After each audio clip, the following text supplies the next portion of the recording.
What's raging, gamers? Good morning, HenricK the Wreck. How you doing, my man?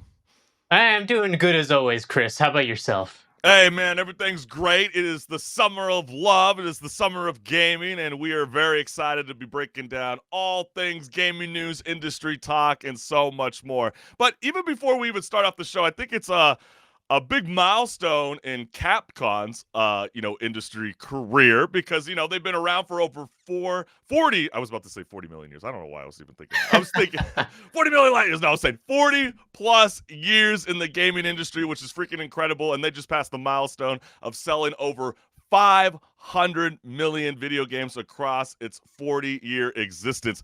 That is insane. HenricK, do you have an idea what the publisher's biggest franchise is? Well, I'd have to say it's probably Resident Evil, right? Because that I think is popular globally. And you nailed it right off the top. Believe it or not, with 500 million copies sold, they sold over 142 million copies shipped. And so there's no wonder why we're seeing a lot of remakes involved with the Resident Evil franchise. It's pretty remarkable. They also got incredible games on their lineup of slated video games. Two of them is Monster Hunter. You might have played that, gamers. That is number 2, selling 92 million units. And Street Fighter follows at number 3 with 49 million copies sold. And I know they like to change the future of Street Fighter with their open world and fighting that trash can, which HenricK the Wreck and I have discussed before in Yeah, the the past. new one's really good. It's like I've been playing it ever since it came out, my friends and just by myself as well, and it's really fun. I'm really enjoying it. I mean, I think that's what the game changer is, right? That open world aesthetic, where you're not just stuck on that, kind of that 2D, 3D format, for too long. It was time to branch out. It's just like how the NBA 2K games have, brought the online experience to an open world environment where you can go into, the courts outside. You can go inside the gym. You can work out with your player. You can buy in-game cosmetics and so much more. And since I am bringing up NBA 2K, did you know that there's an NBA 2K league, HenricK? I didn't know that actually. Yeah, with the world of eSports starting to flourish, and we're going to be talking about that later on Patch Notes with the first ever Olympic eSports series. 2K wasn't at the Olympics, but there is an NBA 2K league, and let me tell you, the trash talk is hilarious. I can imagine. I know. New year, new you. New year, new Trey. Trey can't put the ball in the basket no more. I know how I average more than you. You know what? You stinky. You stinky. You stinky. Stinking up the place. You're stinky. Stinky. You stinky. I mean, I think the classic line for trash talk that just never goes away inside my cranium is "your dog wet and you flop like a fish." Fortnite for you. That is like one of the greatest lines ever. But the comments were active. One person wrote, "That man has never left his mother's basement." Another person wrote, "Bring that trash talk to a COD lobby," which is very true. I don't think the stinky Yeah, would very work out. probably not. And all that talk on a video game, but I bet you he can't make a layup. And very funny of NBA 2K League to clap back saying he played college ball. Let's see your left hand layup. So, the trash talk's there. I mean, do you remember a good trash talk that you've had in the past, or do you try to avoid those confrontations? You know what? I don't really trash talk now, partly because the games I play, you don't really play with other people as often compared to like the old Call of Duty lobbies, for example. But Yeah. I definitely was one of those people who was like, "You're trash! Like, come on, just uninstall the game, bro! Like, what are you doing?" Yeah, exactly. I know that's how I'm like when I'm playing Madden 23. I mean, I usually don't put the mic in, but then it's always in that video game more than anything where you're doing like a one-on-one environment. And there's always the guy that's on the mic, and it's always like super loud, really hot, and he's always running his mouth. And then once you start to kick his ass, then that's when my mic turns on, and then that's when the fun begins. But there was also an amazing video that was circulating across the web this week where it brought back a lot of nostalgia for a lot of the early gamers like myself who grew up with the Nintendo. Oh boy, the tricked out Game Boy Color too. This is, once you get color going, you're good. He needs the light for it though, right? Yeah, okay. That one's got the built in there. Look at that. And the Game Genie, dude. This guy's got all the bells and whistles. I didn't have this many. I wished. Yeah, he does have the little squiggly light on there. I did have one. And the AC adapter? Damn. Now that's gaming in style. Ain't that a beauty, ladies and gentlemen? That is a beauty.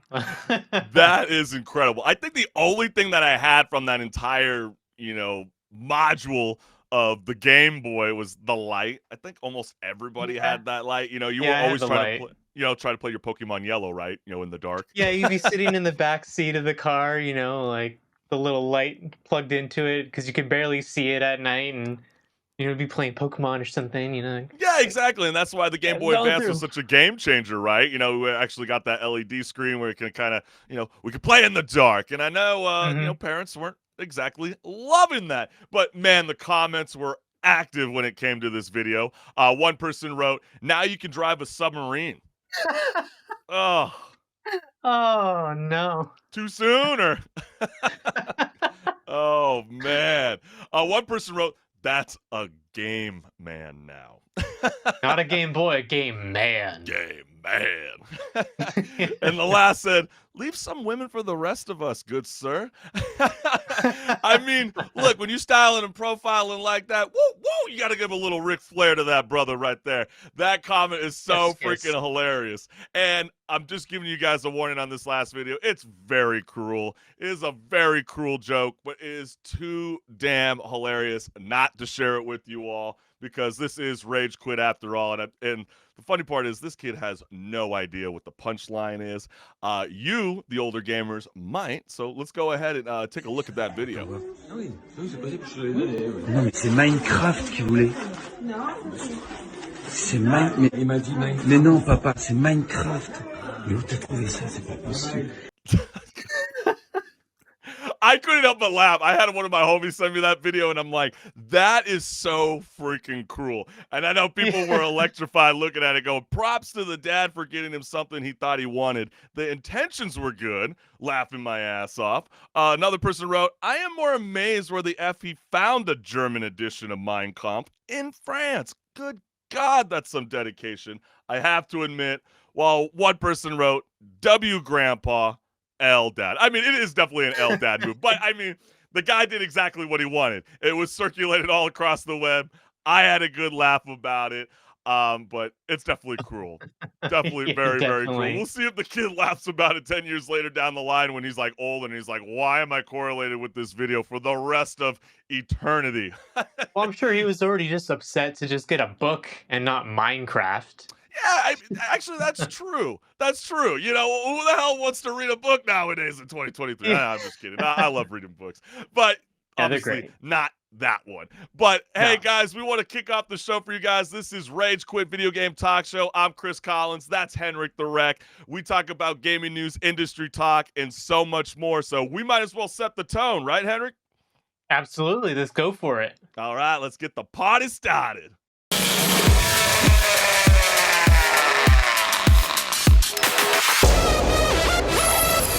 Hey everyone, this is Pause or Repeat. Here we figure out whether a game is really worth your time and money. Today's game is the System Shock Remake. The System Shock Remake is an attempt to take the 1994 PC classic and modernize it for modern audiences. Specifically, the gameplay is much more updated to be in tune with what gamers expect. The original was considered to be incredibly innovative and influential, going on to have a sequel in 1999 and inspire other series such as Deus Ex and BioShock. But does the remake do justice to something with such a legacy? To go over this, let's first take a closer look at the gameplay. The gameplay of the System Shock Remake is similar to the original. Night Dive Studios decided to not deviate too far from what was already set in place. While traversing the corridors of Citadel Station, you will come across various cybernetic enemies attempting to put an end to your life. The game keeps you on your toes as well, considering that enemies can respawn, meaning you'll never truly be safe. All the while, your objective isn't obviously clear to you right away, besides getting off the ship. The game doesn't hold your hand in telling you where to go or what to do, instead making you figure it out through trial and error, or putting together the clues via context and audio logs. Compared to the original, the feel of the gameplay loop is definitely similar, though that ends up being what might throw players off. But how does the story fit into all this?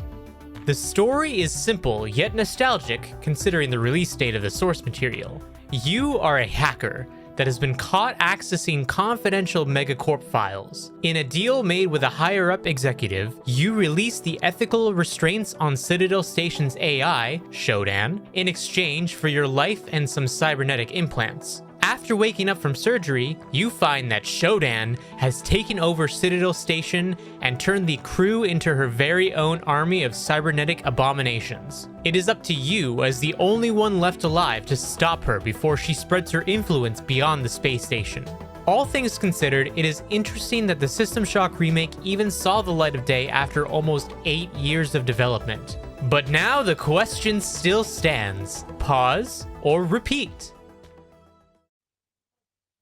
I've been heavily anticipating this game ever since it got announced, and when Yes, I you saw that have. it was coming out finally, I was so excited for it because I actually was born in '94, so I had never got the chance to actually play the original. And when I did eventually try to go back and play it, it's just so outdated. It's actually really jarring how outdated it is. But this game, like, it's been fun, but it's also very hard, and that's what I think is also going to be kind of its downfall. I think that a lot of people are not going to be having the greatest time playing this game, mostly just because it's so hard. And it's not even really just like the difficulty level that you choose; it's more just like the game design in general. Yeah, because I know one of the biggest things that they've been hooting and raving about, the System Shock remake, is you can actually change the difficulty. You know how like a lot of games are very generic. You got like sometimes nowadays there's like 6 different difficulties, and you're like, oh my gosh, what happened to easy, normal, and hard, right? But now you can change the difficulty, like where if you want like intense combat, you can change that as one little sub, topic. If you want to do something where you think the puzzles are too damn hard, you can make that easy. So I think that's kind of cool with what System Shock's trying to do. But I think you're onto something where like you were a '94 kid, I was a '93 kid. We didn't get the opportunity to play this game, and you're right. I mean, when you go and see like Doom, for example, try to hand that to your toddler or a little 7 or 8-year-old to try to get him to try to get engaged with that video game. It's horrendous nowadays. And so to see this System Shock remake, I think it's very refreshing. But I know there's a lot of articles out there right now, HenricK, that are kind of calling, System Shock remake a part of the Four Horsemen of the Golden Age remake. And the 4 that they're listing right now is Resident Evil, which we just found out, 500 million copies sold at Capcom, 142 million came from Resident Evil alone. Not just the 4, but the whole entire franchise. Metroid Prime, which I wasn't too hyped on. I know you were very hyped on it. Dead Space, and then most recently, System Shock. But do you feel like this is kind of setting a tone? Because I feel like the graphics are sort of refreshing, and I do like the idea that it's a linear story. And I think more games can kind of embrace this kind of topicality when it comes to this gaming environment that System Shock remake brings. No, I think you have a good point there of how like the industry's really been pushing for this like open world experience as what is the AAA experience. Like if your game is not open world, then it sucks, That's essentially is right. what people have been saying. But I think that there is something to be said about a linear, more or at least more linear experience, because this one, has a lot of backtracking, but it's not open world, obviously, in the same Right. sense as like Tears of the Kingdom or Assassin's Creed, Odyssey kind of levels of open world. Right. But I think that when you have a more linear experience like that, you can really, more easily craft the experience of the storytelling. Because like what a lot of people were having as an experience in Tears of the Kingdom, myself included, is I stumbled across something that I wasn't supposed to see until later on in the storyline. Yeah, So because you then don't know where to go. well, yeah, exactly. But also just like story beats, like I Yeah. had things kind of like spoiled for me in the wrong order sometimes, and and it'd be like, oh wait, that doesn't make sense. And then you find out, oh, I was supposed to go this other place first and then go over here. But in a linear story, you don't have that issue because you're able to tell the story in one specific way.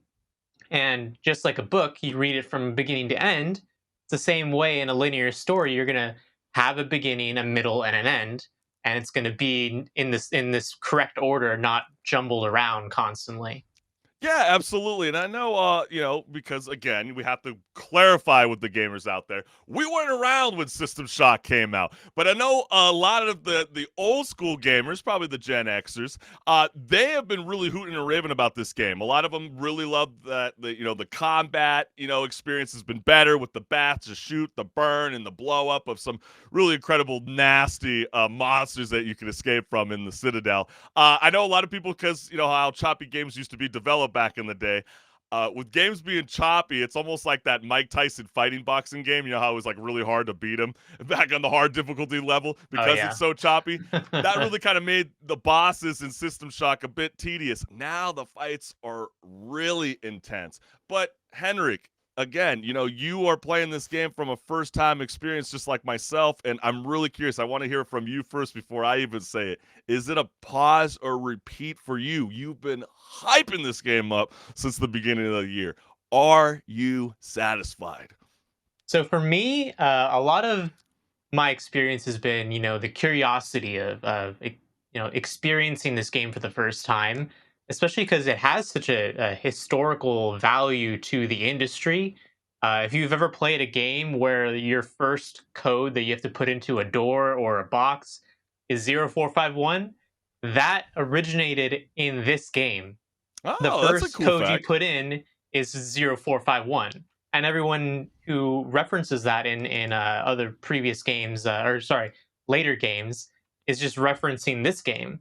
And so I've been really curious about what the experience is, and I want to say, for me at least, this is a repeat, because I mean, part of that is maybe I'm a little biased. I really love this genre of game.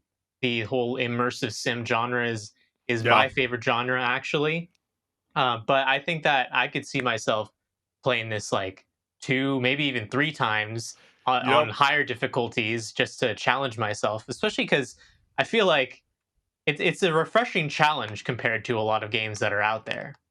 Yeah, no, I absolutely agree, and I feel like you could burn through this game pretty quick, Mhm. because of, like you said, and kind of you want to kind of coast through it because you want to kind of get that immersive experience. But then, as you beat it, yeah, I'm kind of with you. You're gonna want to repeat it. There's a lot of things that you're gonna probably mess around with the toggle of the difficulty settings. Just leave it alone, gamers. You just want to go in, play System Shock for how it is, and then challenge yourself. It's like this System Shock remake gave me the same experience that I felt with The Last of Us. You play it on normal mode, you love it so much, but I really want to see the experience of those zombies, how they were originally created, right? Or how these cyborgs are supposed to act in a quote-unquote real-life experience. They're not going to be easy to take out, right? So No, you're going to definitely want not. to replay this game again. It is a definitely repeat for us, and wow, we're agreeing today.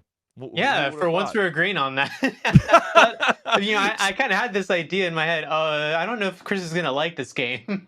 No, I think you're absolutely right. I think it's definitely a repeat, and I love that whole fun fact that you brought up with the whole passcode thing, because you're right. I mean, the more and more I think about what you're saying, this really kind of did, be the milestone of something greater that is now here in 2023. A lot of the things that you see in this video game is easily taken or stolen from System Shock Remake.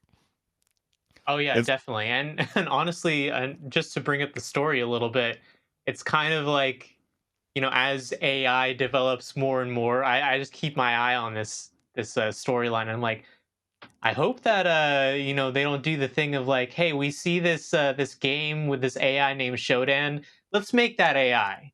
Let's well, make that happen. It's probably already trying to be developed as we speak. I mean, let's be real. Elon Musk, the Neuralink, people always worried about, chips in your brain and etc. We're going to be talking about RFK Jr. later on, what he said about video games. And, he thinks that 5G is not going to speed up your video game. If anything, it's going to be more of a tracking device. And so whether you believe that or not, you're going to play this game, you might get kind of creeped out because the graphics, weirdly enough, updated seem like it really does fit for 2023, and this whole AI talk really kind of fits into the year of 2023. I always been joking with everybody that I talk to in person that if there's gonna be a Times Magazine of the year, it's gonna be AI, and I don't know what that looks like. Maybe they might put Showdown Oh, on the hey, cover. maybe they will.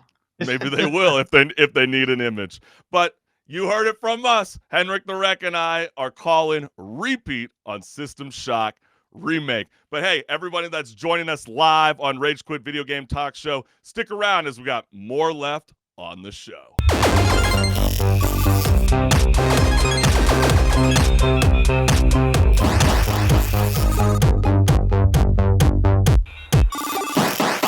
Yo, this is Patch Notes, where HenricK the Wreck and I discuss gaming news, industry talk, and so much more. So I might as well set the tone for everybody.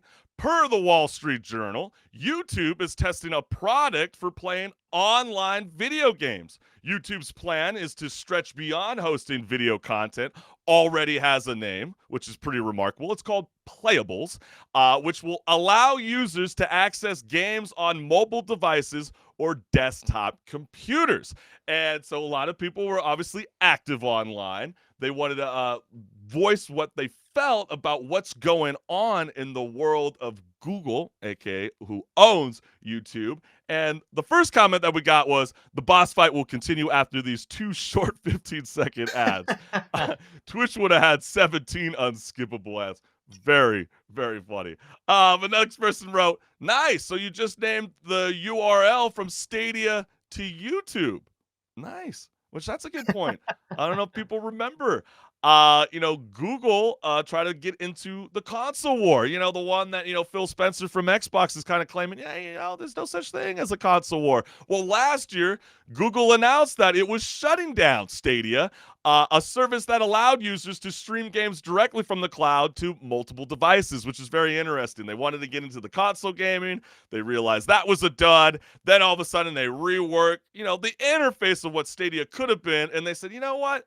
What the hell are we doing? We already have a website. It's called YouTube, and why don't we just allow our YouTube account, Google accounts, to just be able to log into our website and play the game directly there? And I really wanted to show you guys a clip that you guys might remember.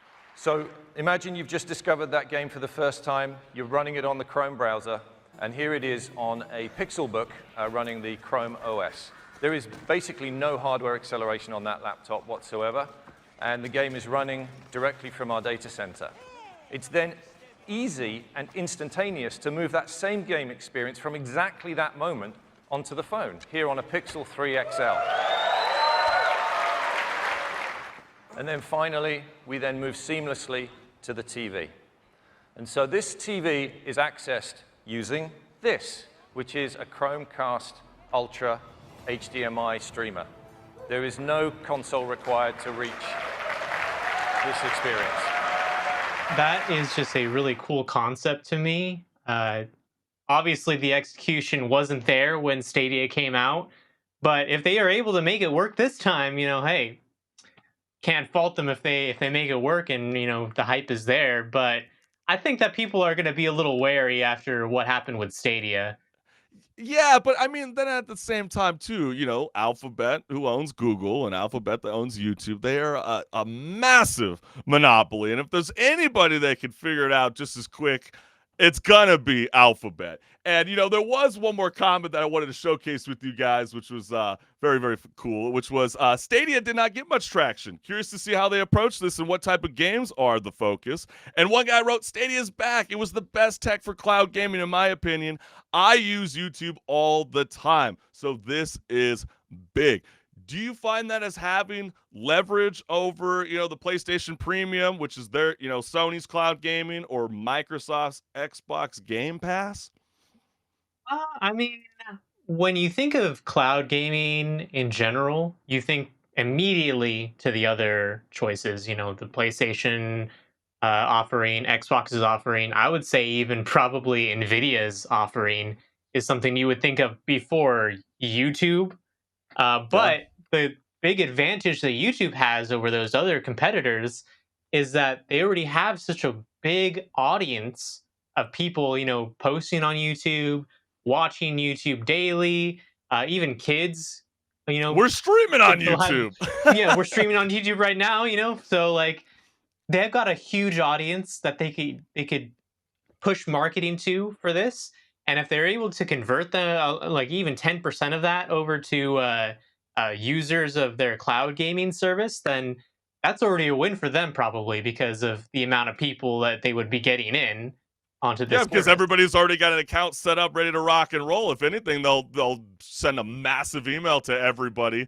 Almost going to come across like spam. You know, they try to do YouTube gaming. How did that work out? That failed. They thought, hey, maybe we should get into the whole live streaming service. That failed. Well, I think, you know, being able to create like a service subscription, I think they're on to something. You know, this almost feels like this is a response towards Netflix. I don't know if you guys remember, you know, Netflix was kind of trying to test out mobile games on their Netflix app from the iOS devices and Androids. That didn't necessarily catch on because no one knew where the hell they even find the video game. Now, Netflix is trying to get AAA games to be, you know, like a host. We'll hold your games, you know, in our quote unquote cloud gaming service. And let's not forget, Netflix is trying to develop their own video games. So, if Google can kind of set the tone, I wouldn't be surprised if Alphabet creates their own video game company. Yeah, I mean, considering that so many companies that are, you know, not even in gaming in the first place are now, you know, trying to get their fingers into it. I'm sure that a company as big as Alphabet is looking at that and saying, "Hey, there's some revenue here we are missing out on. Let's you know capitalize on that a little bit." And you know, what better way to capitalize on that than to use the data they have from their YouTube and Google ventures, where you know, really at the end of the day, those two are going to be pretty much the biggest collections of of data on the internet of like Right. user data and you know demographics and things like that. So if anyone can sell something, it's going to be them. It's just a Right. matter of if they actually execute it properly this time. I definitely feel like everybody's, you know, trying to figure it out right now. Obviously, you know, Xbox Game Pass has been the center of attention, and we will get into that later on. But, you know, clearly, Alphabet sees that there's a lot of potential in cloud gaming, and we'll talk about it a bit later when it comes to the FTC versus Microsoft. But Microsoft originally would have argued that cloud gaming is not there, but we'll get into that later on. But HenricK, set the tone. What's going on? You know, in the world of like Amazon, and what does submarines have to do with anything that Amazon's got to do? Well, you know, many of you have probably heard about this this whole submersible, sorry, not submarine, going down to the Well, I Titanic, mean, it is a and submersible, you know, submarine. They called it the submersible yeah, Titan. yeah, and it went down there, and you know, there was an unfortunate tragedy where the people who went down there didn't make it back up because of you know the flaws in the design of the Titan submersible. Just wasn't up to snuff for what was needed to be done.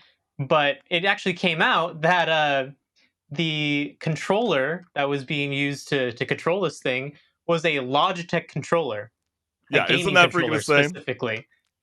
It's crazy to me like that. You know, these people are paying $250,000 to get into this death tube basically, and it's controlled by a $30 controller. Well, now it's $50, but it was on sale for $30. And Logitech, you know, being the owner of the controller design, they lost a lot of stock as a result of this because of the bad PR resulting from the deaths of these people. And I think it's just crazy because you know Logitech wouldn't have ever thought, oh, you know, Yeah, people are going to exactly. go down there and it's going to be a tragedy. No, they would thought, I'm sure that it was awesome that they were having their controller in this crazy mission going down to the Titanic. It, crazy. Yeah, those are experience, those kind of though. repercussions, right? That you don't even necessarily think about. You're going, hey, cool. We're a Logitech company.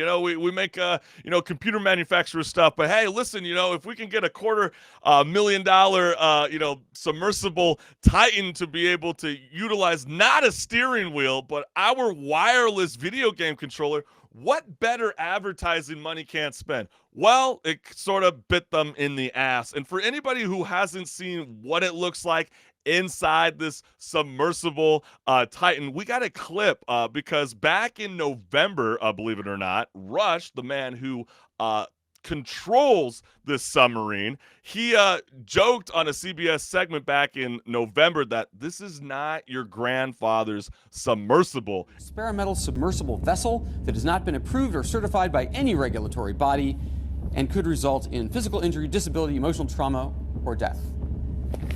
Where do I sign?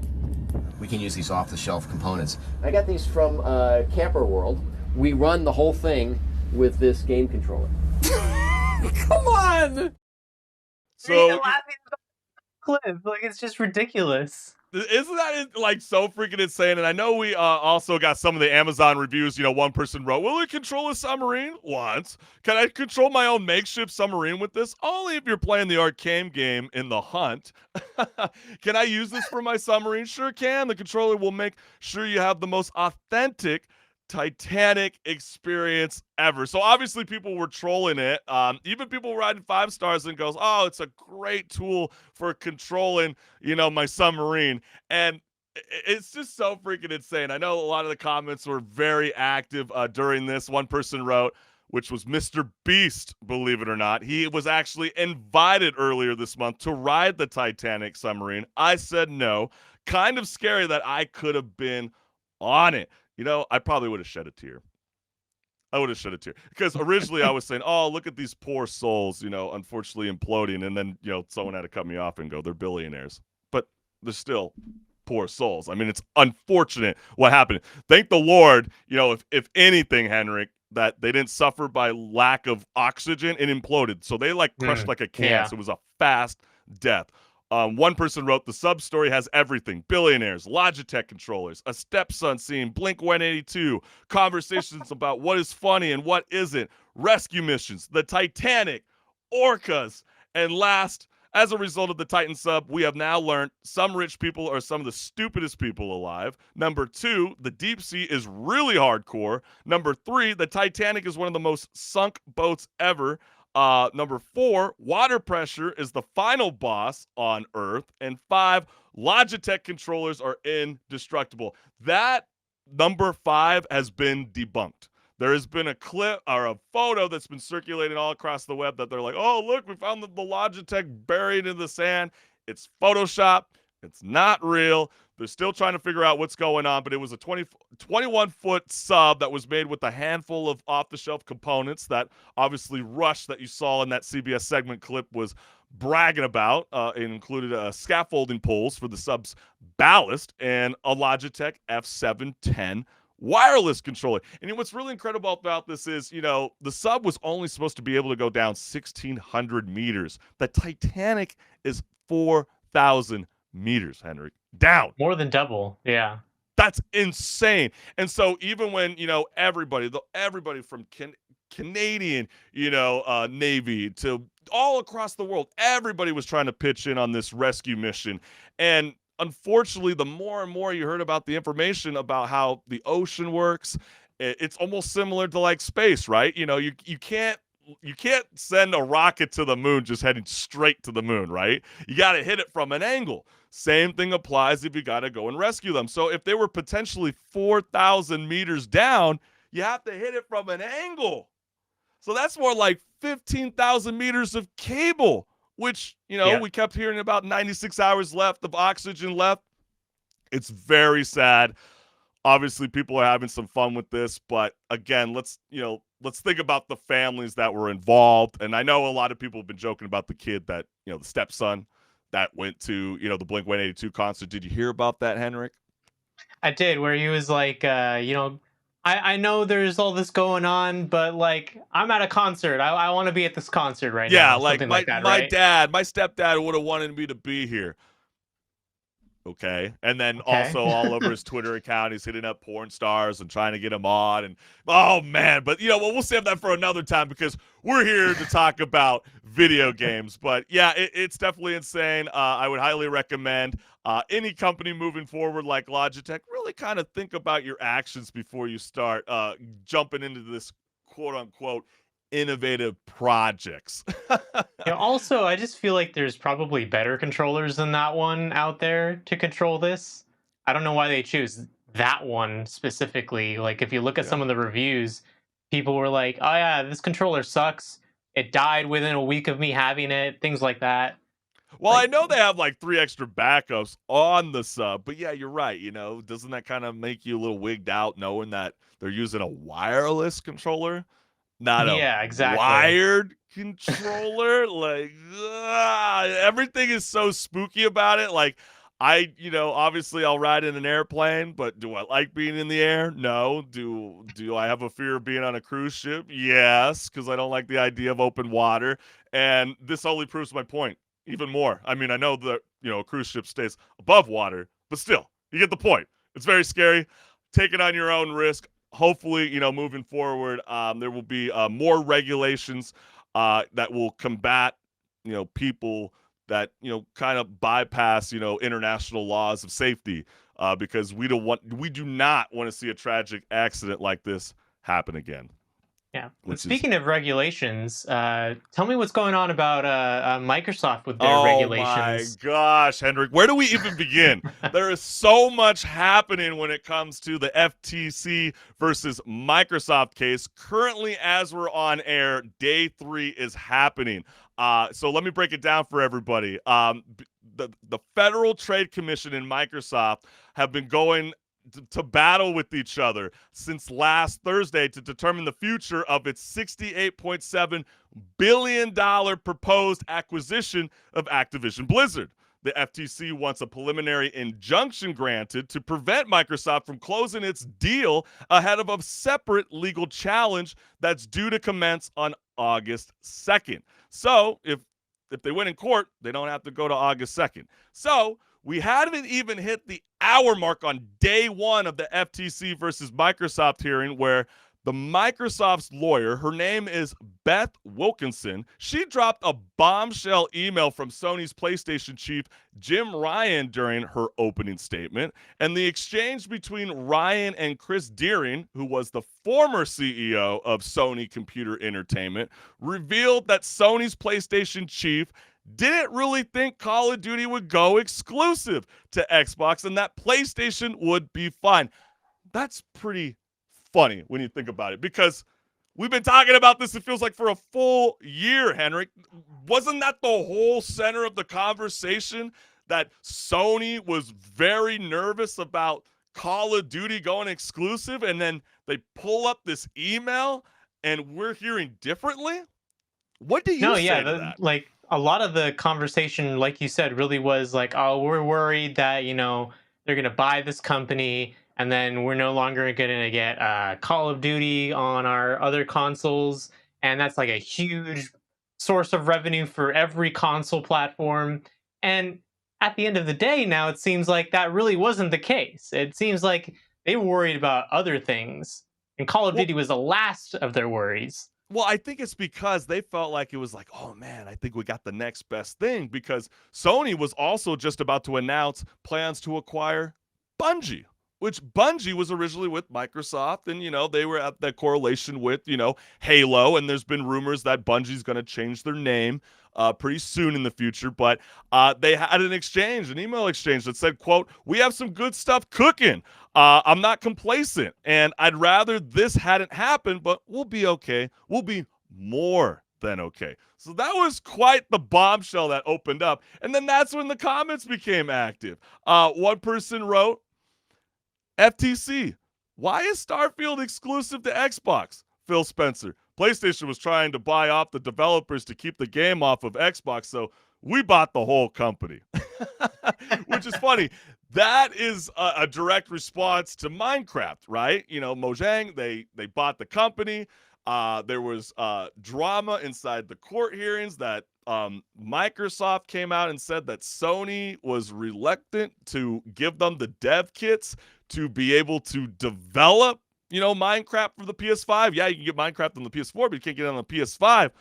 So it kind of sounds like both Xbox and Sony are not to be trusted. I don't know whether this is a court hearing to choose who's better over the other, in my opinion. Yeah, it seems like they're just being really petty towards each other. If PlayStation's saying, "Oh yeah, we're not going to give you dev kits. You got to figure it out on your own." Like, what is that? Like, come on, we're trying to work things out here together, and then all of a sudden you're saying, "No, I don't want to work with you." Yeah, I just don't want to. It just doesn't make any sense. And then I know there was also more people that were on, and they said Xbox Activision versus FTC, which is very funny. There's a lot of people saying that they believe, FTC/Sony is not winning this court hearing. Also, is the FTC negotiating for Sony? The Microsoft FTC hearing has been so Sony-centric that Jeff Knightley is nominating it for Game of the Year, which was very, very funny.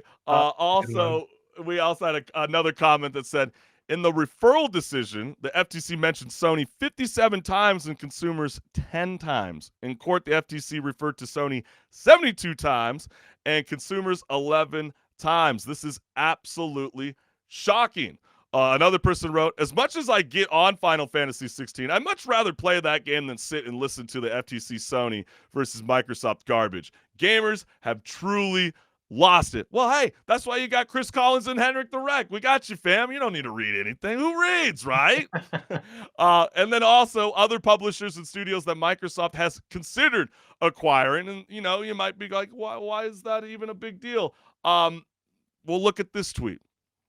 We, Microsoft, are in a very unique position to be able to go spend Sony out of business. This was Matt Booty back in 2019.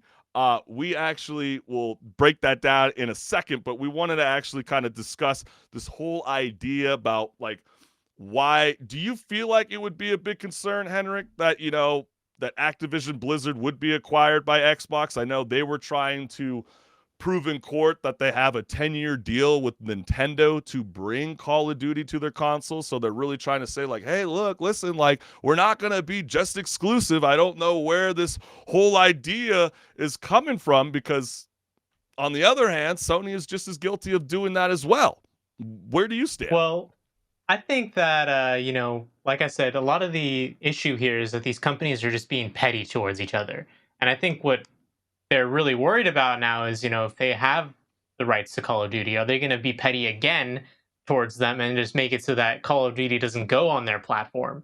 But at the end of the day, from a business perspective, it only makes sense to get Call of Duty out there to everyone, because why are you going to, seclude the Call of Duty experience, a game as big as that, or a game franchise, as big as that, to just the Xbox and PC, and then now I guess also Nintendo's platforms? Which, speaking of Nintendo, I think they brought up, right, that they don't even really consider Nintendo to be a same class of competitor, because their console is so underpowered in comparison to the other two. Well, it was funny, though, but Phil Spencer was trying to claim that they were last in the console war. He was trying to claim that Sony's number 1, Nintendo's number 2, and they're number 3. And I do want to show you this statistic, HenricK, because when you kind of look at this, this is from 2013, okay, guys? So, like, all the gamers tuning in live, I know, you're probably like, it's 2023. I totally understand. Trust me, we hear you. But look at this. I mean, look at from 1994 all the way until 2013. The only real time Microsoft ever had sort of an edge was during the PS3, Xbox 360 era, which is so freaking true. That's when you used to hear about all the debates 24/7. When's the last time you ever heard somebody try to defend an Xbox Series X against a PS5? Like, never. Quite a while. Yeah. It's been quite a while. And then that's why people are getting a little bit concerned. And, this gentleman, he brought up the whole idea that, Sony has an email out that was claiming that, we got enough money where we can go spend Sony out of business. And so when you look at the lay of the land, Xbox first-party studio games we're only 1, 2, 3, 4, 5, 6, right? If they get what they want, they'll control a good majority of the market. Big change. A lot of these games, I know, and we're not going to break it down. It's too much to break it down every single game that each of these studios do. But I'm telling you right now, a lot of your favorite games, gamers, are developed by these studio companies. And that's why, Sony is definitely very nervous behind the scenes about what in the world is going on. And, we might as well showcase, the email. But, before I even show that too, another evidence that some people are kind of feeling like, the FTC/Sony is losing the battle because Sony Group Corporation, their stocks are plummeting during the hearing as we speak. And so is that a sign for what is to come? And yes, I did bring up that email, and look this is the email to prove that it is real. This is a real document that is in court. And Matt Booty, you might remember Matt Booty from last week's show. He was talking about his hesitation towards augmented reality and virtual reality and just felt like, listen, I don't really think that there's really a market in for it. I think Matt Booty's starting to get good at bullshitting with people. I think Matt Booty's getting really good at really kind of hiding his cards. He knows when to deal them out. And as you can clearly see in the highlight, he goes, go spend Sony out of business. So it's exactly what you are referencing, HenricK. They are becoming extremely petty. But then this is a great point from a tweet. The FTC, tell us about the Disney IP, Indiana Jones being an Xbox exclusive. Phil Spencer, that is, with Microsoft. He goes, one of Sony's biggest IP, Spider-Man doesn't ship on the Xbox. Absolutely great point. And so when you hear this, HenricK, knowing that originally Disney signed multiple contracts to have this Indiana Jones game on multiple devices, and then the minute that Microsoft acquired ZeniMax Bethesda, that's when they decided to only allow Xbox and PC to hold on to Indiana Jones. And there was a report this morning that Indiana Jones has been trying to get developed for over 10 plus years. 10 plus years. And then Disney finally gets it to make it happen. And then they do this. And then, a part of me was like, I wonder why Disney's not speaking out about this. I would think that Disney would want to have, their franchise brand on all consoles. Well, my whole thing, HenricK, is it's because they got Disney Plus, right? They do exclusives of their own. We're not going to have that Disney movie on Netflix. If you want to watch them, come to us. So that's why I think they're a little bit quiet. But when you see this and they go, we can go and spend the business out, I guess this is where it kind of brings into the whole conversation about cloud gaming, which you and I have been discussing about how cloud gaming is going to come to your smart TV. They're going to come to your PC device. There's going to be no more, cut the cable, right? Everything's going to be streaming. So the FTC was also quick to show how Microsoft used to block its first-party games from rival cloud streaming services, a strategy described by Booty as, quote, a moat that nobody else can attack. And I know Pete Hines, Bethesda's global, or head of global publishing, he was questioned about his apology because he did an interview back in 2021 with GameSpot where he said, talking about, Starfield and why it won't be playing on the PS5. And he said, quote, it bothered me that they were upset, said Hines. I don't like it when our players are upset over something we do. So what do you have to say about all that, HenricK? I mean, obviously this seems like this is a grasp to, because we're kind of finding out, right? Xbox Game Pass, and then they're trying to develop a separate cloud service beyond Xbox. So I'm getting nervous. Yeah, I mean, like you said, Matt Booty, he's getting really good at bullshitting people because I just don't see how they can say something about cloud gaming like, oh, you know what? We don't see any money in this. What? Yeah, right.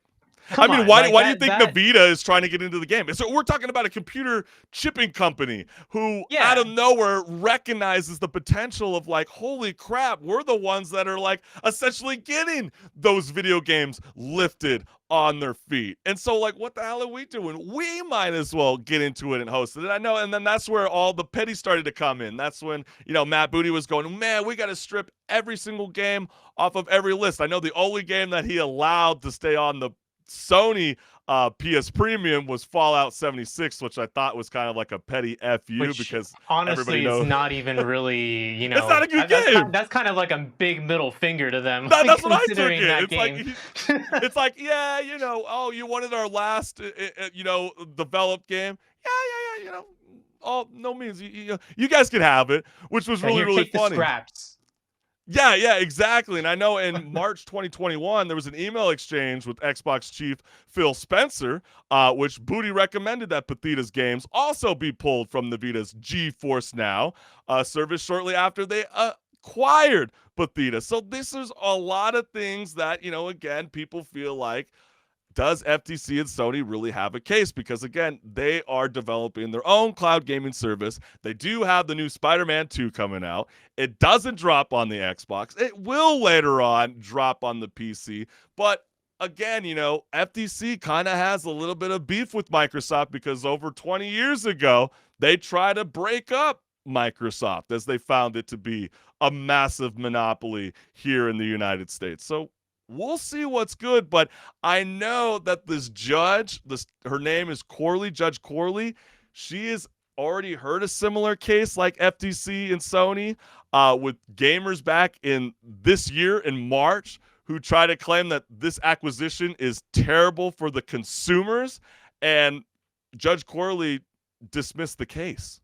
So some people feel like the same thing might apply. So we'll see what's good. It's obviously developing because day 3 is currently happening as we speak. But is there anything else that you want to say, that you want to leave on this message, HenricK the Wreck?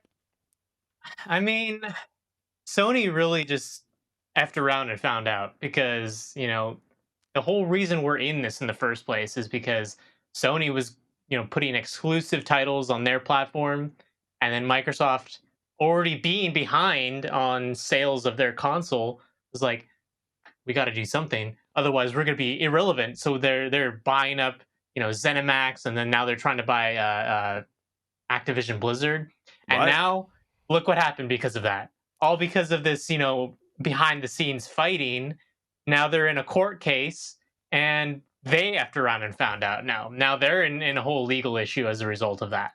Well, think about it. I'm loving life right now. Like I told you, during the Thanksgiving break, you can get the annual 12 month, pass for like a heavy discount. And I know I got mine for $7.50 a month for PS Premium, which is freaking awesome. There's so many freaking games. It's going to be low like this for maybe a couple years. I know that they're already talking about the Xbox Game Pass. Ultimate is going to see a $2 increase.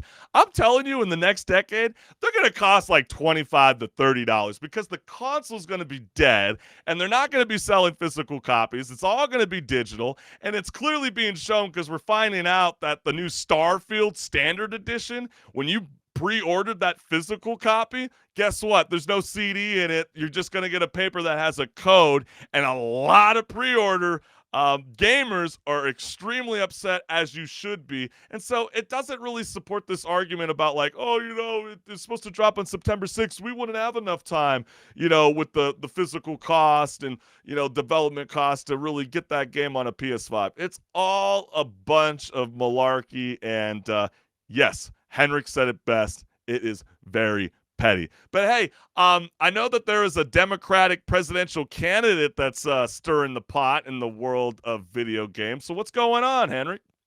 Yeah, his name is Robert F. Kennedy Jr., and he came out on an interview and said that he doesn't think that the reason that there's a lot of mass shootings is because of the guns that are out there. He thinks it's because of antidepressants and gaming.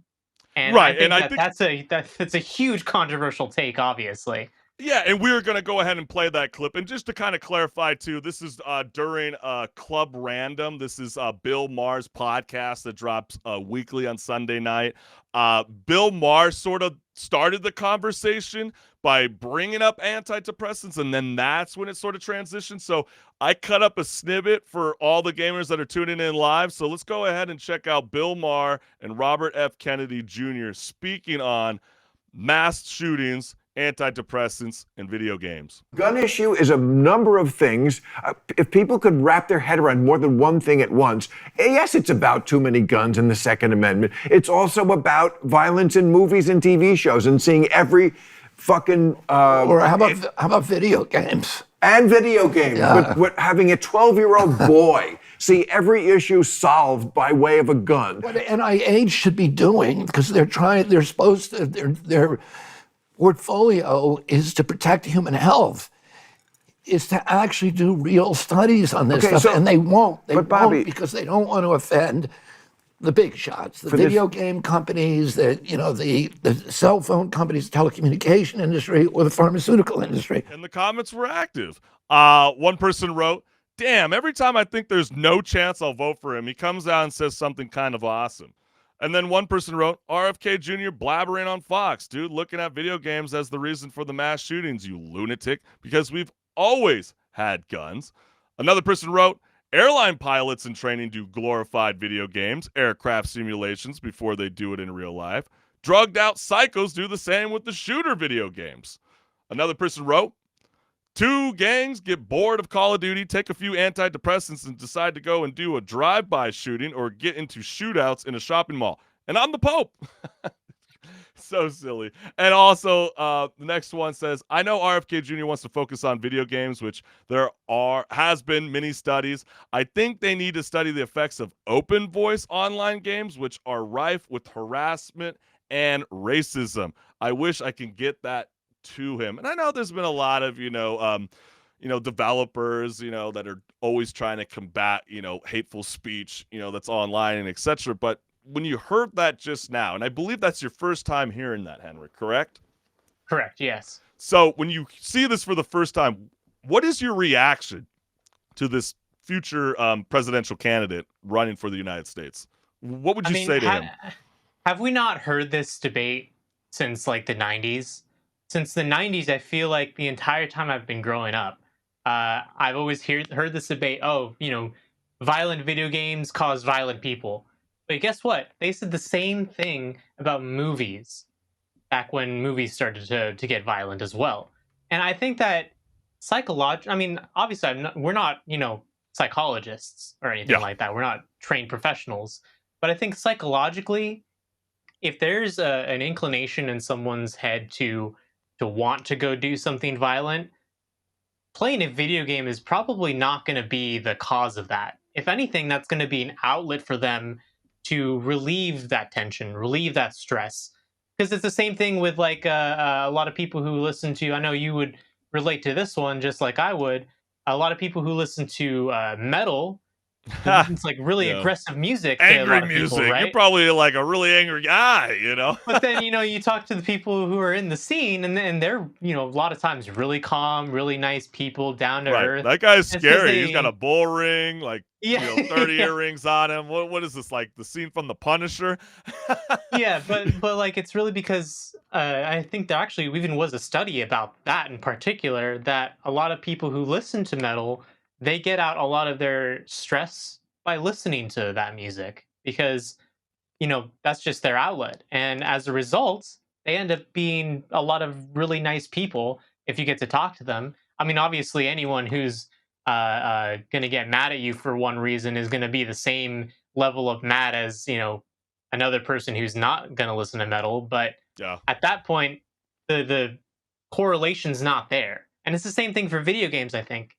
That comment about the open voice chat thing is interesting though, because I think there is something to be said about the people who you can interact with online, especially when you have a bunch of kids getting into gaming and their parents are not really regulating what they're doing necessarily on their console, and they're talking to people that they are playing games with, and I want to say probably there are a lot of kids who are getting, in a sense, I hate to use the term radicalized, but in a sense radicalized to these racism uh, uh, groups, trying to kind of like push their ideas on this kid who's still kind of forming their opinion necessarily on the world in general.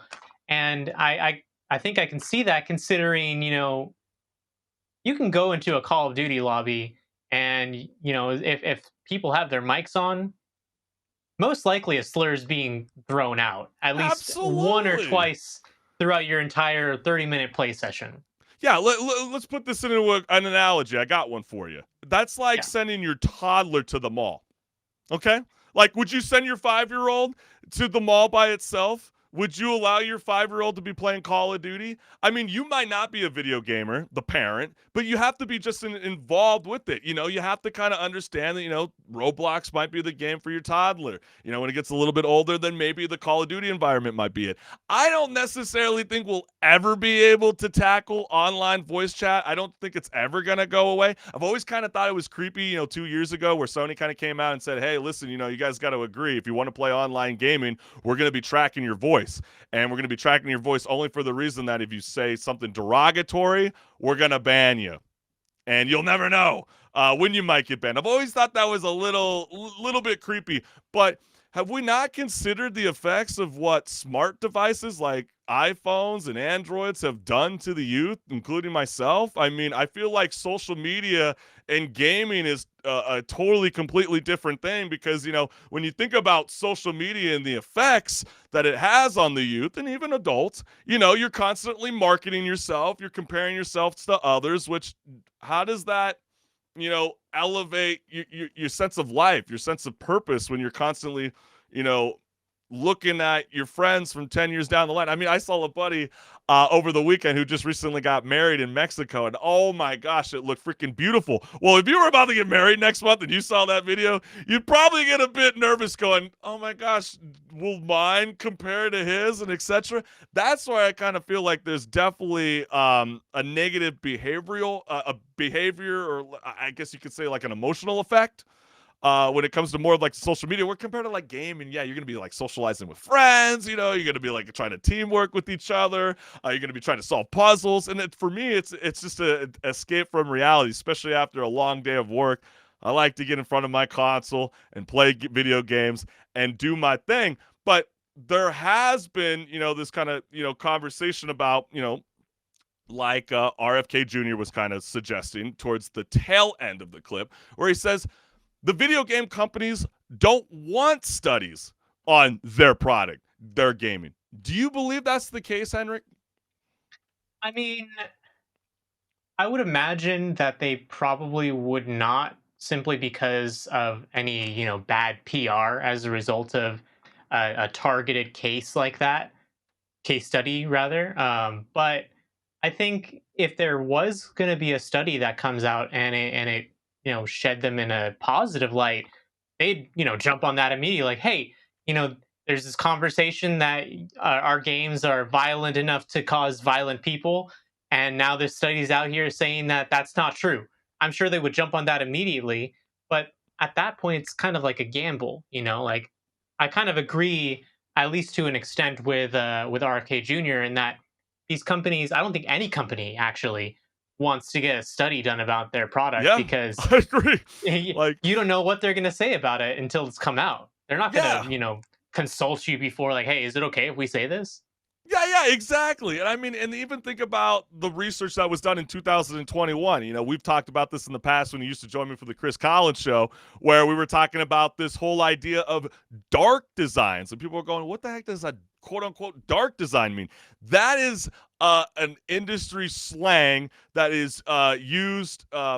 It's a terminology that's basically saying it's to fuel you to play nonstop. Right? It's to keep you to constantly jump in the game 24/7. Think about games like Fortnite. Think about Call of Duty. Think about Apex Legends. There's always going to be a brand new challenge every single day when you wake up on the console. And so They did a study back in 2021 that suggested that nearly 40% of children were structurally and psychologically akin to gambling because of loot boxes, because gamers were paying money in return for an unknown set of in-game rewards. And so when I was thinking about this, HenricK, I really wanted to ask you this because obviously we were celebrating, the whole System Shock remake and how that was a very story-driven, linear story, and it's not very open world, nor is it an online game.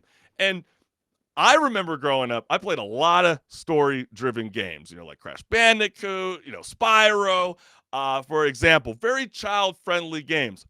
My parents never put me in an online environment. Matter of fact, online environment wasn't there yet. Should kids be treated the same way? And should there be an age requirement to start online gaming? Some people in the past have called for 13 years and up to be able to qualify for an online account. But then again, you can't control it with the parent owns it. Yeah, and that age requirement's about the same for, what people say about social media. Like, in order to actually be old enough to interact with people across the world, because once you open those floodgates, the kid's not going to want to actually, play a single-player game if they can play some games with friends, which a lot of times ends up being a lot more fun in general to them, I'm sure. Right. But, I think that there is a thing to be said there about story games being still a good experience that kind of like subverts the whole needing to even be online in the first place. And I think the unfortunate thing is, though, that a lot of these story-based games that are coming out, they don't get as much traction as these big multiplayer online games with loot boxes and skins and cosmetics and everything, microtransactions. I don't think that they get as much traction even in the demographic of kids, because a good point to bring up is that from the perspective of a parent who probably doesn't want to fuel this hobby necessarily to their kids that much, because they want to put that money towards, something more productive like their schooling or, sports or something, they look at these quote unquote free to play games, which, when you're looking at that from a parent perspective, hey, you think it's sweet. I don't have to pay for a $70 plus game. I can just sit my kid in front of this and they can play it, and no money involved. That's great. And he knows how to control the device until the wallet comes out. Exactly. Because you have to buy some skins. Then it's like, okay, this is no longer free for me. Yeah, that's a very fair point. And I know a lot of people were also, kind of trying to say, like, think about like FIFA Ultimate Team, the online experience, if you want to get really good in that game, you most likely have to pay into it. And that's where they were kind of talking about in that research in 2021, where children were keen to grow a gambling habit later on because they're used to that environment of receiving something that they have no idea what they're going to get back in return. And for example, Destiny 2 is being labeled a microtransaction hell. And to leave it on a final note, Imran Sawar, he is the design director at Grand Theft Auto, developer for Rockstar. He admitted that online mode, quote, sucked up a lot of resources, which was a factor in the lack of single-player DLCs. So this is the end, my friend, when it comes to loot boxes and microtransactions. They are understanding that your kid, your toddler, your teen, us adults are going to be wanting to embrace this cosmetic package, or, like the GTA Plus that we discussed last week, where, you want to get over 180 plus cars. Well, hey, listen, you got to pay $6 a month. That is the future that we're heading. So if you see all these movements happening, and then when you hear how ludicrous it sounds that Microsoft was claiming that there is, no business in cloud gaming, please, that is a bunch of baloney, in my opinion. Now, games as a service is really what things are going to, because I don't think they're seeing as much profit in the whole buying the game outright anymore. Like, obviously they get profit from that, but games as a service is really where things are headed towards. Oh yeah, absolutely. And obviously that there's people all across the world that are recognizing the power of video games, because when you think about video games, it dominates music, television, and movies combined.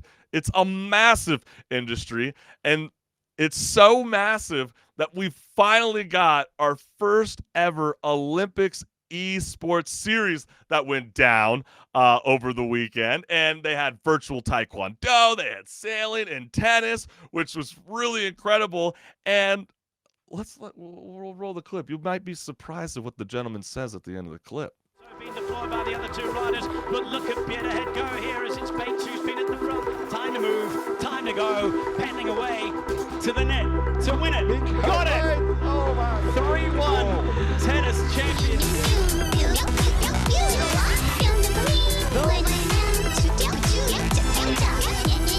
The winner, first place of this series, Dina! Takes the shot and he ends the game! Playing for Mission impossible, and we see resignation. Open the door to take home the trophy. One big kick we do for Nigel and he feeds it. What a performance there. The checkered flag he goes, and it's Kylian Drummond who wins the 23. What a drive from the Frenchman. So virtual sport and the use of virtual sport is one of our 15 key strategic goals in the Olympic agenda. It's really about using technology to reach out to young people around the world. You heard that right. His goal to later become an Olympic event. And they further went on the IOC.com claiming that they would love to see the Olympic eSports series join the Summer Olympics in 2028. That'd be crazy. Like that would be whole category section for just this. And I mean, some of those people seem like they were maybe a little over it by the end, but I mean, some of the people seem like they were having some real fun, you know, going up on stage dancing like that. Yeah. But like, you know, like, okay, let me show the tweets because this will really kind of like set the tone for where I'm gonna go with this. One person go to the outsiders reading this tweet. This ain't real esports. The 12 Greek Olympian deities must be in Hades screaming. That got me laughing. One person wrote, call me old school, but contact sport needs to have contact unless there's robots. And lastly, are they worried that esports would get more inclusive or what? Anything can be an esport as long as it's fun to watch and has some sort of established rules and someone willing to organize oversight to secure acceptable levels of fairness. Yeah, I think that's a fair point. But my reaction is, because I've been seeing, you know, a few of these cats, you know, on Twitter, you know, who have won the first ever Olympic esports award. You know, they'll be like, I'm the gold medalist. What do you think the physical athlete feels about this? Oh, they're probably like, "Oh, you're not a real." Are they infuriated? I mean, we're already that's hearing not real, but we're already hearing gamers already denounce Olympics esports for not being real esports. Well, yeah, because I think when you know a gamer thinks esports, they think, oh, you know, like the ALGS, like Apex is esports, or you know, Overwatch is esports, even, or Call of Duty, or even. I want to say I don't play League. I don't really like the game, but you can't deny how big LCS is. Their championship for League. And when you think esports as a gamer, that's what you're thinking. You're thinking like these games that are really popular, and they're popular enough to get competition driven together and put into a big competition tournament style. But I think when we brought this up, the whole like a year ago, a long time ago, when we brought it up originally, I think the thing that we found out was that they were worried about it not being family friendly. You absolutely nailed it. I mean, there's a reason why, you know, I know that they used Fortnite. People saw the clip there and they're like, wait, I thought they said no Apex. I thought they said no Battlefield. I thought they didn't want any violence. I thought they wanted it family friendly. They just utilized Fortnite's, you know, like creative mode to do the shooting competition. Kind of similar to like the archery. Remember, we made fun of it because it was on a mobile device and it was like less than 3 months old. And I'm like, how the hell can anybody be professional in a video game when it's less than, you know, 3 months? Like, that sounds totally insane. And then that's when it kind of got a lot of people concerned back then, going like, well, how do I get my game featured? Will this become an exclusive deal? How do you get everybody involved? How does Nintendo get in? How does Sony get in? How does, Microsoft get in? How does like an indie game submit that their game can be involved in this esports world? I mean, it's going to get really, really tricky because if you saw with the motorsports clip, which was so cool, I love those driving simulator controllers, but that was Gran Turismo 7. So when you look at that game alone and going, what? And they got the movie coming out real soon. Yeah. A lot of studio companies are going to utilize that against the IOC and be like, how are you guys going to fit us all in? So I just kind of have a hard time feeling that it's going to be in the Olympic Games in the summer of 2028. But then again, who knows, right? I mean, anything could happen, but they have to like toe that line of like, is this gonna be something that's sports, like esports, or is this more of just like advertisement for these gaming companies? Well, I don't know. I felt like that guy was pretty genuine in that clip, but really what he was saying is it's like, we're trying to convince the youth to watch the Olympics. And will this bring it in? I don't know. I think so. I honestly don't think so, considering, maybe it might draw in some viewership, from youth. Yeah. But going back to the whole argument about, people not thinking this is really esports when they think of esports, I don't think that you're going to find a bunch of gamers being like, oh, there's esports at the Olympics? Let's watch this. Oh, it's not the esports I'm thinking of. Oh, let's continue to watch it. No, they're going to walk away. Well, yeah, they clearly think this is a laughingstock because when you think about some of the major publications in gaming, like IGN, GameSpot, PC Gamer, Controller, PR Gaming, etc., it goes on and on and on. HenricK, I couldn't find a single one that wrote anything about the esports series, and we're talking about the Olympics. I mean, I'm completely baffled all the time at the lack of reporting when it comes to video game news, but thank the Lord you guys got HenricK the Wreck and I. We will always let you guys know what's good when it comes to the gaming world, but hey, let us know what's good. Do you think that the Summer Olympics will host video games in the year 2028? We'll see what's good. But man, HenricK, this was such a jam-packed show today, wasn't it? Oh, absolutely. Some thick topics, but we got through it, and I think that we got what we wanted to say about the big things, like the Microsoft thing. It was probably the biggest thing, right? Yeah, really big. Obviously, Yeah. really, really big. It gets super, super chunky. And when we might revisit part 2 of the FTC versus Microsoft, as we said, currently, it is in day 3 of court hearings right now. So we might get an update. We might get some juicy stuff. There's been a lot of leaks going on in that court hearing, so it's been a lot of fun to follow. But we can't thank you guys enough again for joining us for Rage Quit Video Game Talk Show. And make sure to subscribe and hit the notification bell wherever you're streaming this live show. And HenricK the Wreck, where can they check you out on social media? So I am on TikTok, Instagram, YouTube, as well as Twitch, streaming on Twitch. Oh, and Twitter as well. And on those platforms, I will post clips from this as well as, videos and just fun little content that I'll throw up there every now and then. That's right. And we can't thank you guys enough. Thank you. This has been so much fun during season 2 of Rage Quit. And we will see you next Tuesday live at 10 a.m. Pacific Standard Time. Peace. Yep. See y'all then, and we'll rage again. That's right. Let's rage.